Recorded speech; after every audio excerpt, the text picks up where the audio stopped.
Y'all gonna stop playing with me. You already know what time it is. It's Tell the Truth Tuesday, and y'all gonna stop playing with me. I'm way too grown, and I'm way too grateful. And this popped in my head, kind of old news, but it's appropriate for right now. I'm not gonna say it. And it's two people I don't even rock with at all, but I'm with them. Listen, it's a lot of people transitioning. Unfortunately, because of COVID, also because of pre-existing conditions, for all kinds of reasons, people are transitioning. And what I have noticed is that people are struggling with how to celebrate the life of people around them who have transitioned. People are struggling because in the grand scheme of things, there are some people who should not be invited to celebrate the life of the person that has transitioned. And I know that sounds crazy. It sounds like, well, I thought you was a woman of faith. How could you not be forgiven and invite everybody? Let me tell you something.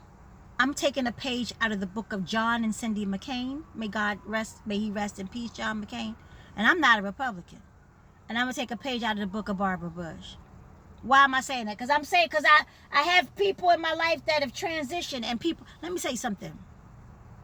John McCain was so clear that if I didn't rock with you before I died, don't you come showing up at my home going in my celebration to posture and look like me and you cool. What am I saying?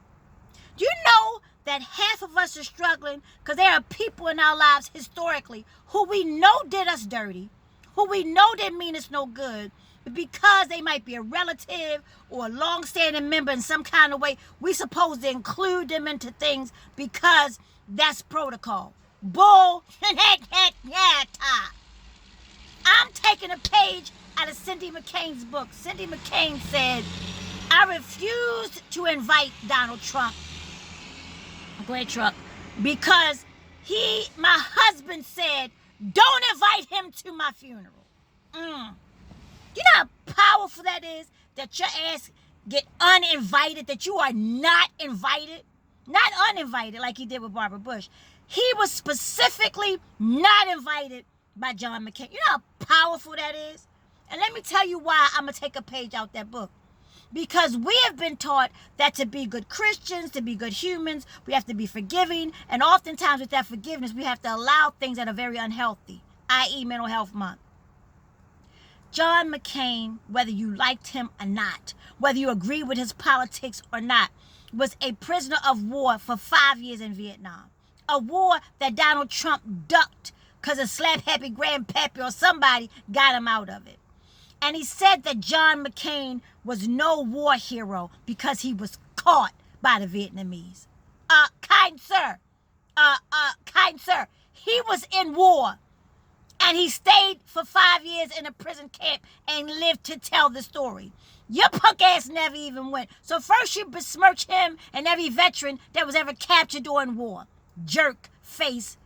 But then you keep on adding salt to the wound and talking about this man to his face while he was alive.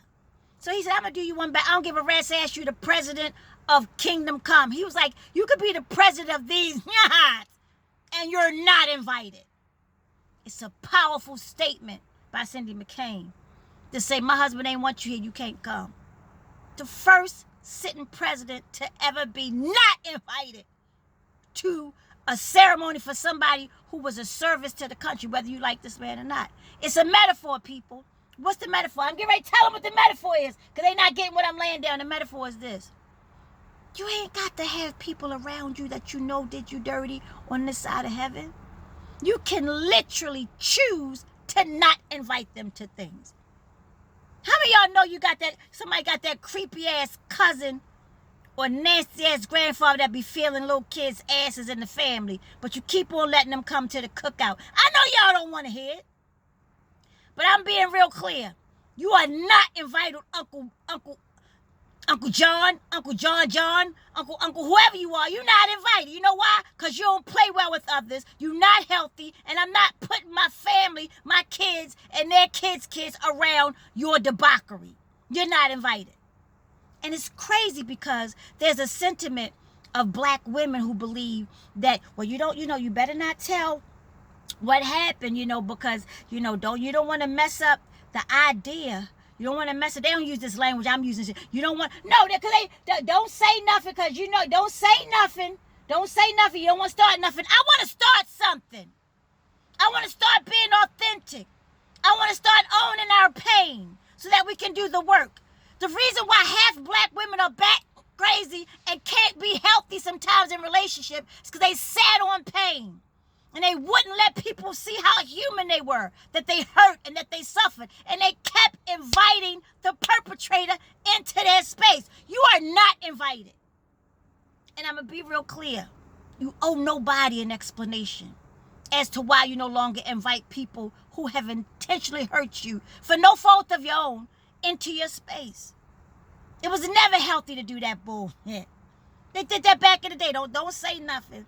Don't say nothing. But you show up at the homegoing service and they father got a whole nother set of kids that look just like them with another woman and was still married to their mother. And we ain't supposed to say nothing. Are you serious right now?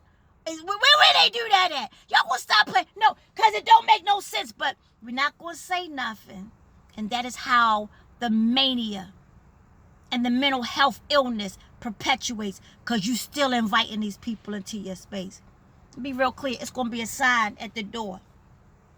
When God calls me home, I'm going to keep a nice tally of the people who have not course corrected in their bad behavior with me. I'm going to keep a tally, not to be petty, but I don't want your punk ass, I don't want your goof ass up in my home going talking about, you know what, I want to say a few words. You ain't saying nothing, baby sis. If you did me dirty intentionally on this side of heaven, you think I'm going to let my last party, no, it's because it's going to be a party. We're going to be dancing, it's going to be cocktails, and we're going to be worshiping, yes. You think I'm going to let you up in there on my way up into the heavens of heavens to sit here and posture? Are you serious? But before I even get to that final party and then I'm done, I'm not inviting you now. It's clear. You meant harm to me. You meant to hurt me. So why am I inviting you back into my space to create more trauma? Y'all gonna stop playing with me. Y'all better get it right. It ain't about being bitter. It ain't about being mean. It ain't about being angry. It's about good mental health. It's about teaching your children how to make people treat them with respect. It's about behavior. Because I do believe everybody can change. I believe people can course correct, and I'm about to be done. But if your behavior keeps showing me that your goal is to hug with me, I'm not going to keep inviting you. You're not invited. So kudos to Cindy McCain for making sure that that goof-ass dude was not invited. We're going to have ID checks and temperature checks and everything when it's time for me to transition. Yeah, we still going to be checking temperatures. It's going to be a million years after COVID. Because I don't want nobody that celebrate my life to catch the heebie-jeebies from no goof ass that's trying to posture and show up in my joint. What am I saying? It's okay to know that some people aren't well enough to be invited. You don't have to hold nobody's secret. You don't have to keep allowing an idea about a person to linger. And let people see your pain so that they can see your victory. Let your children know when you hurt a little bit so they can learn how to keep it moving and how to trust God. You're doing them a disservice by painting some fairy tale about people. Last thing I'm going to say, y'all was so mad a million years ago when Ralph Abernathy wrote that book and told everybody that Dr. King was getting some what's name. Y'all was hot as fish grease. Dr. King was a man. He was a human. He was a good man. And yet he was human. And he had flaws. And while the timing might have sucked, and it might not have been a good look, but Abernathy said what he said.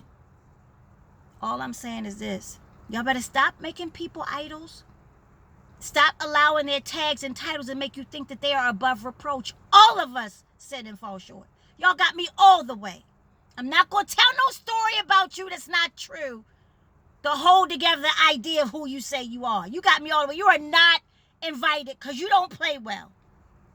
Kudos, Cindy McCain. And Barbara Bush said this, and I'm done. I can't believe I'm quoting the oldest white woman. She was old, God rest her heavenly soul. Barbara Bush was old my whole life. Barbara Bush said this. She said, Trump is a clown. He a showman. He a showman.